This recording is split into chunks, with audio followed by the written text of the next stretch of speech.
Hello everybody, this is Tafokints, and we're here today on Melee Science to talk about Armada, who most recently won Genesis 4, and he also finished for the second year in a row as #1 on the annual Melee rankings. To put it lightly, he's done a lot in his career. When we talk about Melee players, and because it has such a storied history, the question of legacy comes out very frequently. The question of, who is the greatest of all time? And so for the interesting case of Armada and in Melee, we're not hampered by physical limitations, meaning that if Armada gets injured, it's not going to be a super big deal as long as it's not his hands and wrists. Old age and fatigue and all those factors such as athleticism aren't going to hamper him, anytime soon. So the big question is, how far can Armada's legacy go as a player? And when we talk about the all-time greats of Melee, the names that come up are like Ken, Mango, Hungrybox is rising the ranks, Mutaking has a really storied legacy.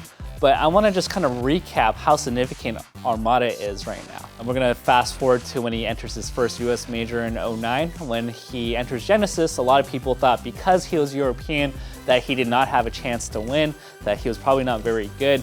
But you look at that event, he finishes in second, defeats Mutaking, the Shiz Wiz, takes the set off of Mango along the way.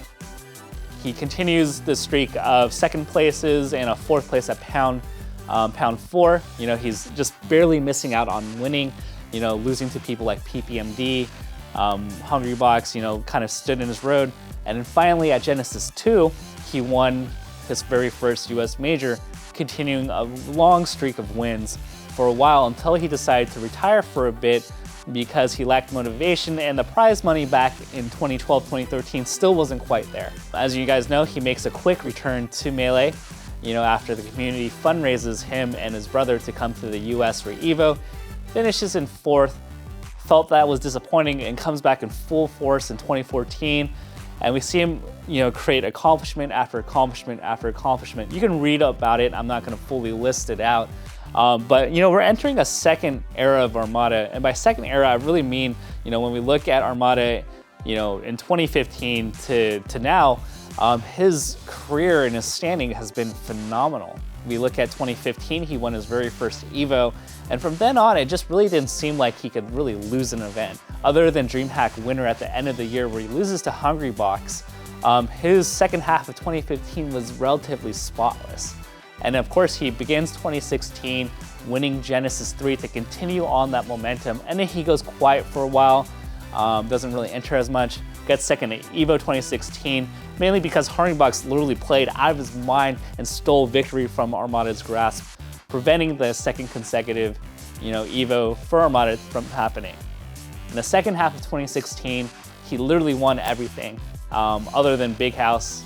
He started this year off winning Genesis 4. And when we look at the accolades, the main thing that we can really add to it is his consistency and just the fact that he just literally wins everything. To give you some context, he won his 3rd consecutive Genesis. He won all 3 Smash Summits to date.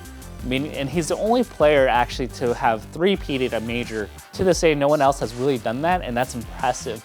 The most important thing I really want to highlight here is how Armada stands out amidst the sea of other gods and the members of the Big Six.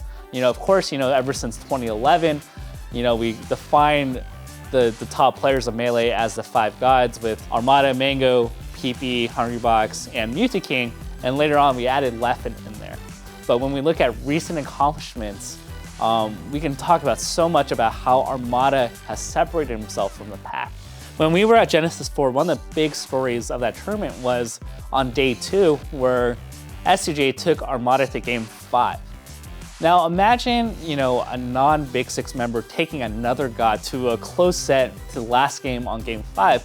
Of course that would generate some Twitter chatter, it would be on Reddit. It's really exciting to see something like that happen. But when it happens to Armada, this is like a historic moment because it just doesn't happen.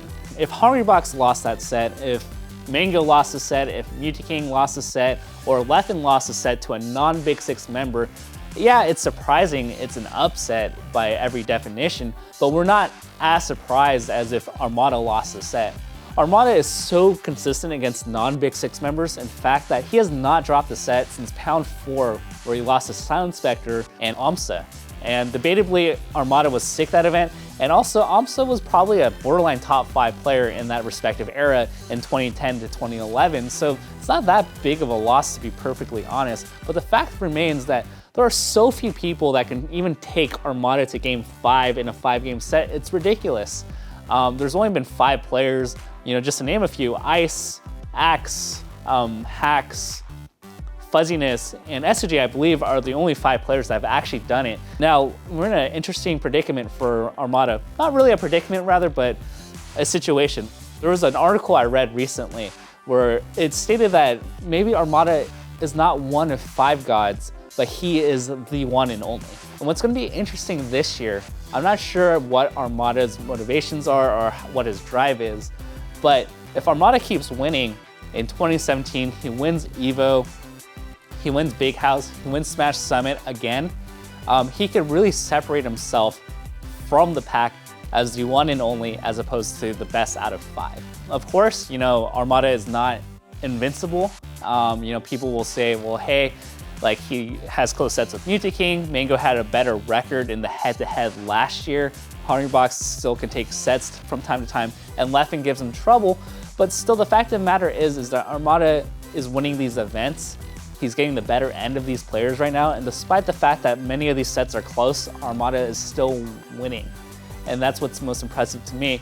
And when we look further down the road, let's say we go to 2023, 25, 2030, and Armada is still playing, what is the ceiling to this guy's legacy? Will he have a Justin Wong-like dominance at EVO where he has 6 to 8 EVO trophies? Does he have 10 Smash Summit victories? Does he win 7 Genesis? It's fascinating for me to see a guy that is this competitively dominant play right in front of my eyes. And it'll be interesting to see down the road how we talk about Armada in 2020, in 2030, and beyond as a Melee player.